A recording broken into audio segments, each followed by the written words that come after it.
Hello friends, ಎಲ್ರಿಗೂ ನಮಸ್ಕಾರ. ನಾನು Asha. Welcome back to my flavours of Karnataka. ಇವತ್ತಿನ ರೆಸಿಪಿನಲ್ಲಿ ಸಾಫ್ಟ್ ಆಗಿರುವಂಥ ಮಲ್ಲಿಗೆ ಇಡ್ಲಿನ ಮಾಡೋಣ.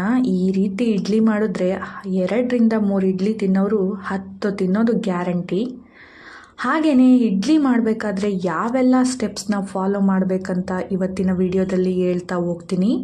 ಹಾಗಾಗಿ ವಿಡಿಯೋನ ಸ್ಕಿಪ್ ಮಾಡದೆ ನೋಡಿ. ಮೊದಲಿಗೆ ನಾನಿಲ್ಲಿ ಒಂದು 3 ಕಪ್ಪಷ್ಟು ರೇಷನ್ ಅಕ್ಕಿನ ತೊಗೊಂಡಿದ್ದೀನಿ. ನೀವು ಸೊಸೈಟಿ ಅಕ್ಕಿ ಆಗಿರ್ಬೋದು ಅಥವಾ ಯಾವುದೇ ಅಕ್ಕಿ, ರೈಸ್ ಮಾಡುವಂಥ ಯಾವುದೇ ಅಕ್ಕಿ ಆದರೂ ಯೂಸ್ ಮಾಡ್ಬೋದು. ಇಲ್ಲಿ ನಾನು ಯಾವುದೇ ರೀತಿ ಸ್ಪೆಷಲ್ ಇಡ್ಲಿ ಅಕ್ಕಿ ಆಗಲಿ ಯಾವುದನ್ನು ಯೂಸ್ ಮಾಡಿಲ್ಲ. ನೋಡಿ, ಇಲ್ಲಿ 3 ಕಪ್ಪಷ್ಟು ಅಕ್ಕಿನ ತೊಗೊಂಡಿದ್ದೀನಿ. ಇದಾದಮೇಲೆ ಇನ್ನೊಂದು ನೆಕ್ಸ್ಟ್ ಸ್ಟೆಪ್ ಏನಂತಂದರೆ, ನಾವು ಉದ್ದಿನ ಬೇಳೆನ ಯಾವ ರೀತಿ ಸೆಲೆಕ್ಟ್ ಮಾಡ್ತೀವಿ ಅನ್ನೋದು ಕೂಡ ಮುಖ್ಯ ಆಗುತ್ತೆ. ನಾನಿಲ್ಲಿ 3/4 ಕಪ್ಪಷ್ಟು ಉದ್ದಿನ ಕಾಳನ್ನ ತೊಗೊಂಡಿದ್ದೀನಿ. ನಾನು ಬೇಳೆನ ತೊಗೊಂಡಿಲ್ಲ, ಉದ್ದಿನ ಕಾಳು. ಈ ಕಾಳು ಹಾಕೋದ್ರಿಂದ ಏನಾಗುತ್ತೆ ಅಂದರೆ, ನಾವು ಇನ್ಸ್ಟೆಂಟಾಗಿ ಕೂಡ ಇಡ್ಲಿ ಮಾಡ್ಬೋದು. ಅಷ್ಟು ಸಾಫ್ಟಾಗಿ ಬರುತ್ತೆ. ಹಾಗೆಯೇ ಅದು ಹಿಟ್ಟು ಹುಬ್ಬಲಿಕ್ಕೆ ಹೆಲ್ಪ್ ಮಾಡುತ್ತೆ. ಹಾಗಾಗಿ ಈ ರೀತಿ ಕಾಳನ್ನ ಆದಷ್ಟು ಸೆಲೆಕ್ಟ್ ಮಾಡ್ಕೊಳ್ಳಿ. ಇಡ್ಲಿ ದೋಸೆ ಮಾಡಬೇಕಾದ್ರೆ ಉದ್ದಿನ ಬೇಳೆ ಬದಲಾಗಿ ಉದ್ದಿನ ಕಾಳನ್ನ ಉಪಯೋಗಿಸೋದನ್ನು ಅಭ್ಯಾಸ ಮಾಡಿಕೊಡಿ. ಯಾವುದೇ ಟೆನ್ಷನ್ ಇಲ್ಲದೆ ದೋಸೆ, ಇಡ್ಲಿ ತುಂಬಾ ಚೆನ್ನಾಗಿ ಬರುತ್ತೆ. ಇದಾದಮೇಲೆ ನಾನಿಲ್ಲಿ ಒಂದು ಅರ್ಧ ಕಪ್ಪಷ್ಟು ಅವಲಕ್ಕಿನ ತೊಗೊಂಡಿದ್ದೀನಿ. ನಾವು 1 ಕಪ್ ಮೆಜರ್ಮೆಂಟ್ನ ಯಾವಾಗಲೂ ಅಭ್ಯಾಸ ಮಾಡಿಕೊಂಡ್ರೆ ಯಾವುದೇ ಕಾರಣಕ್ಕೂ ಫೇಲ್ ಆಗೋದಿಲ್ಲ ಇಡ್ಲಿ ದೋಸೆ. ಇದಾದಮೇಲೆ ಅರ್ಧ ಕಪ್ಪಷ್ಟು ಸಬ್ಬಕ್ಕಿ ಕೂಡ ತೊಗೊಂಡಿದ್ದೀನಿ. ಸಬ್ಬಕ್ಕಿ ಹಾಕೋದ್ರಿಂದ ಸಾಫ್ಟಾಗೂ ಆಗುತ್ತೆ, ಹಾಗೆಯೇ ಕಲರ್ ತುಂಬಾ ಚೆನ್ನಾಗಿ ಬರುತ್ತೆ. ಇಡ್ಲಿ ಆಗಿರ್ಬೋದು ವೈಟಾಗಿ ಬರುತ್ತೆ, ದೋಸೆ ಕೂಡ ಅಷ್ಟೇ ತುಂಬ ವೈಟಿಶ್ ಆಗೇ ಬರುತ್ತೆ. ಹಾಗಾಗಿ ಸಬ್ಬಕ್ಕಿ ಹಾಕೋದ್ರಿಂದ ಟೇಸ್ಟು ಅಷ್ಟೇ ತುಂಬ ಮೃದುವಾಗಿರುತ್ತೆ ದೋಸೆ, ಇಡ್ಲಿ ಆಗಿರ್ಬೋದು. ನೋಡಿ, ಇಷ್ಟಾದಮೇಲೆ ನಾವು 3 ಚೆನ್ನಾಗಿ ವಾಶ್ ಮಾಡ್ಕೋಬೇಕು. ಎಷ್ಟು ಸಲ ತೊಳಿಬೇಕಂದ್ರೆ ಒಂದು 3-4 ಸಲ ತೊಳಿಬೇಕು. ಹಾಗೆಯೇ ನೀರು ಫುಲ್ ಕಂಪ್ಲೀಟಾಗಿ ತಿಳಿ ಆಗಬೇಕು. ಅಲ್ಲಿವರೆಗೂ ಇದರಲ್ಲಿರೋ ಪೌಡ್ರ್ ಆಗಿರ್ಬೋದು ಪ್ರತಿಯೊಂದು ಹೋಗಂಗೆ ಈ ರೀತಿ ಇಸ್ಕಿ ಚೆನ್ನಾಗೆ ತೊಳ್ಕೊಂಡ್ರೆ ಇಡ್ಲಿ ದೋಸೆ ಕಲರ್ ತುಂಬಾ ಚೆನ್ನಾಗಿ ಬರುತ್ತೆ. ನೋಡ್ತಾ ಇರ್ಬೋದು, ನಾನಿಲ್ಲಿ ಕಂಪ್ಲೀಟಾಗಿ ನೋಡ್ತಾ ಇರ್ಬೋದು ಉದ್ದಿನ ಬೇಳೆ ಎಲ್ಲ ಕಾಣ್ತಾ ಇದೆ. ಆ ರೀತಿಯಾಗಿ ಒಂದು 4 ಸಲ ನಾನು ವಾಶ್ ಮಾಡ್ಕೊಂಡಿದ್ದೀನಿ. ಇವಾಗ ನಾನಿಲ್ಲಿ ಕಂಪ್ಲೀಟಾಗಿ ಪ್ಲೇಟ್ಗಳನ್ನ ಕವರ್ ಮಾಡಿ ಇದೇ ರೀತಿ ಸಪ್ರೇಟಾಗಿ ಎತ್ತಿಡ್ತಾ ಇದ್ದೀನಿ. ನಾವು ಇಡ್ಲಿ ಆಗಿರ್ಬೋದು ದೋಸೆ ಮಾಡಲಿಕ್ಕಾದ್ರೆ ಈ ರೀತಿ ಒಂದೇ ಸಲ ಹಾಕ್ಬೋದು. ಇಡ್ಲಿಗಾದರೆ ಈ ರೀತಿ ಸಪ್ರೇಟಾಗಿ ನೆನೆ ಹಾಕಬೇಕು. ನೋಡಿ, ಇವಾಗ ನಾನು ಮಧ್ಯಾಹ್ನ 11 ಗಂಟೆಗೆ ನೆನೆ ಹಾಕಿದ್ದೆ. ಈಗ ಸಂಜೆ 6 ಗಂಟೆ. ಆದಷ್ಟು ಈ ಟೈಮ್ನೇ ಫಾಲೋ ಮಾಡಿ. ಯಾಕಂದರೆ 6 ಗಂಟೆಗೆ ರುಬ್ಬಿಕ್ಕೋದ್ರಿಂದ ಇಡ್ಲಿ ಹಿಟ್ಟು ತುಂಬಾ ಬೇಗನೆ ಚೆನ್ನಾಗೇ ಉಬ್ಬಿ ಬರುತ್ತೆ. ನಾವು ಒಂದು 11 ಗಂಟೆ, ಬೆಳಗ್ಗೆ 11 ಗಂಟೆಗೆ ನೆನೆ ಹಾಕಿದ್ರೆ ಸಂಜೆ 6 ಗಂಟೆಗೆ ರುಬ್ಬಿದ್ರೆ ನಮಗೆ ಬೆಳಗ್ಗೆ ಲಂಚ್ ಬಾಕ್ಸ್ಗೆ ಅಥವಾ ಟಿಫನ್ ಬಾಕ್ಸ್ಗೆ ನಾವು ತುಂಬ ಬೇಗನೆ ಮಾಡೋದ್ರಿಂದ ಹಿಟ್ಟು ಚೆನ್ನಾಗೇ ಉಬ್ಬಿ ಬಂದಿರುತ್ತೆ. ನೋಡಿ, ಇವಾಗ ಪ್ರತಿಯೊಂದು ಅಷ್ಟೇ ತುಂಬ ಚೆನ್ನಾಗಿ ನೆನ್ಕೊಂಡಿದೆ. ಈಗ ರುಬ್ಬುವಾಗ ಕೂಡ ಅಷ್ಟೇ ಒಂದು ಒಳ್ಳೆ ಟಿಪ್ಸ್ ಏನಂತಂದರೆ, ನಾವು ಕಂಪ್ಲೀಟಾಗಿ ಉದ್ದಿನ ಬೇಳೆನೇ ಫಸ್ಟು ರುಬ್ಬಬೇಕು. ಉದ್ದಿನ ಬೇಳೆ ಚೆನ್ನಾಗಿ ನೊರೆಯಾಗಿ ಉಬ್ಬಿ ಬರಬೇಕು. ನೀವು ನೋಡ್ತಾ ಇರ್ಬೋದು. ಈಗ ನಾನು ಮಿಕ್ಸಿ ಮಾಡಿ ತೋರಿಸ್ತೀನಿ ಉದ್ದಿನ ಬೇಳೆ ಹಿಟ್ಟು ಯಾವ ರೀತಿ ಬರಬೇಕಂತ. ಉದ್ದಿನ ಬೇಳೆ ಹಿಟ್ಟು ನೋಡಿ ಈ ರೀತಿಯಾಗಿ ಪೇಸ್ಟ್ ಥರ ಬರುತ್ತೆ. ಹಾಗೆ ಸಾಫ್ಟಾಗಿ ರುಬ್ಬಬೇಕು. ಎಷ್ಟು ಸಣ್ಣಗೆ ನುಣ್ಣಗೆ ಆಗುತ್ತೋ ಸಾಧ್ಯವಾದಷ್ಟು ಅಷ್ಟು ನುಣ್ಣಗೆ ರುಬ್ಬಿದ್ರೆ ಇದು ಒಂದು ಬೆಸ್ಟ್ ಟಿಪ್ಸು. ಯಾಕಂದರೆ ಉದ್ದಿನ ಬೇಳೆ ಹಿಟ್ಟು ಉಬ್ಬೋದ್ರಲ್ಲೇ ನಾವು ಇಡ್ಲಿ ಹಿಟ್ಟು ಯಾವ ರೀತಿ ಬರುತ್ತೆ ಅಂತ ಹೇಳ್ಬೋದು. ಈಗ ನಾನಿಲ್ಲಿ ಇನ್ನೊಂದು ಟಿಪ್ ಏನಂತಂದರೆ, ನೋಡಿ, ನೀವು ಯಾವಾಗಲೂ ಇಡ್ಲಿ ಹಿಟ್ಟನ್ನ ಮಾಡಬೇಕಾದ್ರೆ ಈ ರೀತಿ ಒಂದು ಬಾಕ್ಸ್ನ ತೊಗೊಳ್ಳಿ. ಓಪನ್ ಪಾತ್ರೆ ತೊಗೋಬೇಡಿ. ಆದಷ್ಟು ಆ ರೀತಿ ಸ್ಟೀಲ್ ಬಾಕ್ಸ್ ಇರುತ್ತಲ್ಲ ಆ ಬಾಕ್ಸ್ನ ಯೂಸ್ ಮಾಡ್ಕೊಳ್ಳಿ. ಯಾಕಂತ ನೆಕ್ಸ್ಟ್ ಹೇಳ್ತೀನಿ. ಇವಾಗ ನಾನು ಸಬ್ಬಕ್ಕಿ ಮತ್ತು ಅವಲಕ್ಕಿ ಕೂಡ ರುಬ್ಬಿದ್ದೀನಿ. ಇದನ್ನು ಅಷ್ಟೇ ಇದೇ ರೀತಿ ತುಂಬ ನೈಸಾಗಿ ಸಪ್ರೇಟಾಗಿ ರುಬ್ಕೋಬೇಕು. ಇಡ್ಲಿ ಮಾಡಬೇಕಾದ್ರೆ ಮಾತ್ರ ಈ ರೀತಿ ಸಪ್ರೇಟಾಗಿ ರುಬ್ಕೊಳ್ಳಿ. ದೋಸೆ ಆದರೆ ಒಂದೇ ಸಲ ಕೂಡ ರುಬ್ಬೋದು. ಇದಾದಮೇಲೆ ನಾನು ಅಕ್ಕಿನ ರುಬ್ತಾ ಇದ್ದೀನಿ. ಅಕ್ಕಿ ಯಾವ ರೀತಿ ರುಬ್ಬಬೇಕಂದ್ರೆ ಸ್ವಲ್ಪ ರವೆ ಆಗಿರಬೇಕು, ತುಂಬ ನೈಸ್ ಬೇಡ. ನೋಡಿ, ಈ ರೀತಿ ಸ್ವಲ್ಪ ರವೆ ಥರ ಇರಬೇಕು. ಆಗ ಇಡ್ಲಿ ಚೆನ್ನಾಗಿ ಬರುತ್ತೆ.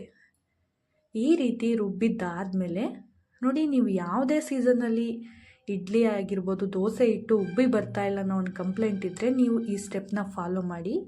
ನಾನಿವಾಗ 1 ಸ್ಪೂನ್ ಉಪ್ಪು ಹಾಗೆಯೇ ಸ್ವಲ್ಪ ಅಡುಗೆ ಸೋಡಾನ ಸೇರಿಸ್ಕೊಂಡು ಹಿಟ್ಟನ್ನ ಯಾವ ರೀತಿ ಕಲಸಿಡ್ಬೇಕಂದ್ರೆ ಸೌಟ್ ಆಗಿರ್ಬೋದು, ಸ್ಪೂನಲ್ಲಾಗಿರ್ಬೋದು ಕಲಿಸ್ಬಾರ್ದು. ನೀವು ಹೋಟೆಲಲ್ಲಿ ನೋಡಿರ್ತೀರ, ಅವರು ಕೂಡ ಅಷ್ಟೇ ಇದೇ ರೀತಿ ಕೈನಲ್ಲಿ ಕಲಿಸ್ತಾ ಇರ್ತಾರೆ. ದೋಸೆನಂತೂ ಹೋಟೆಲಲ್ಲಿ ಉಳಿಬರಿಕೆ ಇಡೋದೇ ಇಲ್ಲ. ಗ್ರೈಂಡರ್ನಲ್ಲಿ ಹಾಕಿದ ತಕ್ಷಣ ಈ ರೀತಿ ಹಿಟ್ಟನ್ನ ಮಾಡಿ ದೋಸೆನ ಮಾಡ್ತಾನೆ ಇರ್ತಾರೆ. ನಾವು ಈ ರೀತಿ ಮಾಡೋದ್ರಿಂದ ಇಡ್ಲಿ ಹಿಟ್ಟು ಬೇಗನೆ ಉಬ್ಬಿ ಬರುತ್ತೆ. ಹಾಗೆ ನೋಡಿ, ಈ ರೀತಿ ಏರ್ ಟೈಟ್ ಬಾಕ್ಸ್, ಸ್ಟೀಲ್ ಬಾಕ್ಸ್ನ ಈ ರೀತಿ ಕ್ಲೋಸ್ ಮಾಡಿಡಬೇಕು. ನೀವು ನೋಡ್ತಾ ಇರ್ಬೋದು, ಈಗ ಬೆಳಗ್ಗೆ 6 ಗಂಟೆ ಆಗಿದೆ. ಹಿಟ್ಟು ನಾನು 3/4 ಭಾಗ ಹಿಟ್ಟನ್ನ ಮಾಡಿಟ್ಟಿದ್ದೆ. ಈಗ ಎಷ್ಟು ಮೇಲೆ ಉಬ್ಬಿ ಬಂದಿದೆ ಅಂದರೆ ಕಂಪ್ಲೀಟಾಗಿ ಸುರಿದೋಗಿದೆ. ನಾವು ಈ ಬಾಕ್ಸ್ ಪ್ಲೇಟ್ ಎಲ್ಲ ಏನಿತ್ತು ಅದಕ್ಕೂ ಅಷ್ಟೇ ಕಂಪ್ಲೀಟಾಗಿ ಆಗಿದೆ. ಅಷ್ಟು ಮೇಲೆ ಉಬ್ಬಿ ಬಂದಿದೆ ಹಿಟ್ಟು. ನಾವು ಈ ರೀತಿ ನೈಟೇ ಮಾಡಿಟ್ಟೋದ್ರಿಂದ ಯಾವ ಸೀಸನಲ್ಲಿ ಬೇಕಾದರೂ ಈ ರೀತಿ ಉಬ್ಬಿ ಬರುತ್ತೆ. ಆದರೆ ಬೇಸಿಗೆಗಾಲದಲ್ಲಿ ಮಾತ್ರ ಉಪ್ಪು ಸೋಡಾನ ಹಾಕಬಾರ್ದು. ನೋಡ್ತಾ ಇರ್ಬೋದು ಬಾಕ್ಸ್ ಬಾಯಿಗೆಲ್ಲ ಹೇಗೆ ಉಬ್ಬಿ ಬಂದಿದೆ ಅಂತ. ಈ ರೀತಿ ಮಾಡಿ ಇಡ್ಲಿ ಹಿಟ್ಟನ್ನ ಬೆಚ್ಚಗಿರೋ ಜಾಗದಲ್ಲಿ ಇಡಬೇಕು. ಇದಾದಮೇಲೆ ನಾನು ಇಡ್ಲಿ ಪ್ಲೇಟ್ನ ತೊಗೊಂಡಿದ್ದೀನಿ.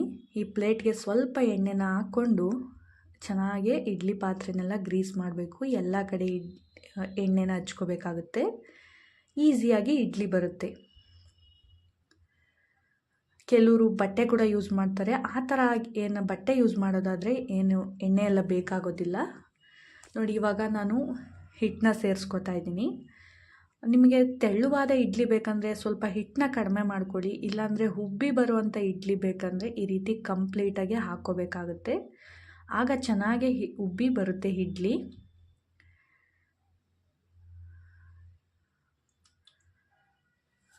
ಈಗ ನಾನು ಇನ್ನೊಂದು ಸೈಡಲ್ಲಿ ನೀರನ್ನ ಬಿಸಿ ಮಾಡಲಿಕ್ಕಿಟ್ಟಿದ್ದೆ. ಈಗ ಇಡ್ಲಿನ ಸೇರಿಸ್ತಾ ಇದ್ದೀನಿ. ಇಡ್ಲಿ ಬೇಯಿಸ್ಬೇಕಾದ್ರೂ ಅಷ್ಟೇ ತುಂಬ ಬೇಗನೆ ತೆಗಿಬಾರ್ದು, ಹಾಗೆ ತುಂಬ ಲೇಟಾಗೂ ತೆಗಿಬಾರ್ದು. ಎಷ್ಟು ನಿಮಿಷ ಬೇಯಿಸ್ಬೇಕಂದ್ರೆ ಜಸ್ಟ್ 10 ಮಿನಿಟ್ಸ್. ನೀವು ಟೈಮ್ನ ನೋಡಿಕೊಂಡು 10 ನಿಮಿಷ ಬೇಯಿಸ್ಬೇಕು ಅಷ್ಟೇ. ಪರ್ಫೆಕ್ಟಾಗಿ ಇಡ್ಲಿ ಬೆಂದಿರುತ್ತೆ.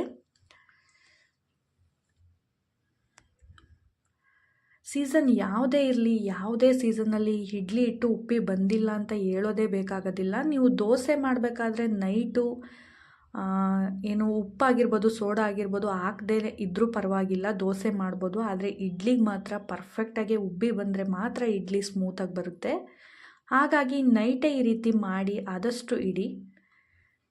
ನೋಡ್ತಾ ಇರ್ಬೋದು ಇಡ್ಲಿ ಎಷ್ಟು ಚೆನ್ನಾಗಿ ಉಬ್ಬಿ ಬಂದಿದೆ ಅಂತ ಅಲ್ವಾ. ಸೊ ನಾನಿಲ್ಲಿ ಸ್ವಲ್ಪ ಒಂದು 2 ನಿಮಿಷ ಹಾಗೇ ಬಿಟ್ಟಿದ್ದೀನಿ. ಬಿಸಿ ಇದ್ದಾಗಲೇ ತೆಗಿಲಿಕ್ಕೆ ಹೋಗ್ತಾ ಇಲ್ಲ. ಹಾಗೆ ಪಕ್ಕದಲ್ಲಿ ಒಂದು ಹಾಟ್ ಬಾಕ್ಸ್ ಕೂಡ ಇಟ್ಕೊಂಡಿದ್ದೀನಿ.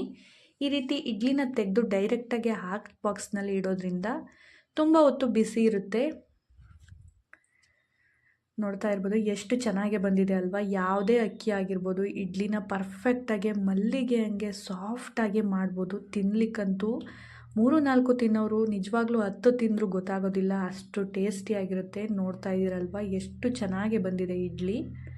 ನಿಜವಾಗ್ಲೂ ಬಾಯಲ್ಲಿಟ್ಟರೆ ಕರ್ಗೋಗುತ್ತೆ, ಅಷ್ಟು ಸಾಫ್ಟಾಗಿ ಬಂದಿದೆ. ಸೊ ನಾನು ಮಾಡಿರೋ ಈ ಇಡ್ಲಿ ರೆಸಿಪಿ ನಿಮಗೆ ಇಷ್ಟ ಆಗಿದೆ ಅಂತ ಅಂದ್ಕೊತೀನಿ. ಇಷ್ಟ ಆಗಿದ್ದರೆ ನೀವು ಕೂಡ ಈ ರೀತಿಯಾಗಿ ಒಂದು ಸಲ ಟ್ರೈ ಮಾಡಿ. ಈ ಎಲ್ಲ ಟಿಪ್ಸ್ಗಳನ್ನ ಫಾಲೋ ಮಾಡಿ ಒಂದು ಸಲ ಟ್ರೈ ಮಾಡಿ. ಖಂಡಿತ ನಿಮ್ಮ ಮನೆಯಲ್ಲಿ ಹೇಗೆ ಬಂತಂತ ನನಗೆ ಕಮೆಂಟ್ ಸೆಕ್ಷನಲ್ಲಿ ಕಮೆಂಟ್ ಮಾಡೋದನ್ನು ಮರಿಬೇಡಿ. ಇಷ್ಟ ಆಗಿದರೆ ಈ ವಿಡಿಯೋನ ಶೇರ್ ಮಾಡಿ, ಲೈಕ್ ಮಾಡಿ, ಕಮೆಂಟ್ ಮಾಡಿ. ಮತ್ತಷ್ಟು ಈಸಿ ರೆಸಿಪೀಸ್ಗಾಗಿ ಫ್ಲೇವರ್ಸ್ ಆಫ್ ಕರ್ನಾಟಕ ಚಾನಲ್ನ ಸಬ್ಸ್ಕ್ರೈಬ್ ಮಾಡೋದನ್ನು ಮರಿಬೇಡಿ. ಈ ವಿಡಿಯೋ ಯಾರೆಲ್ಲ ನೋಡ್ತಾ ಇದ್ದೀರಾ ಅವರು ನಿಮ್ಮ ಅನಿಸಿಕೆಗಳನ್ನ ಕಮೆಂಟ್ ಬಾಕ್ಸಲ್ಲಿ ಕಮೆಂಟ್ ಮಾಡೋದನ್ನು ಮರಿಬೇಡಿ. Thanks for watching.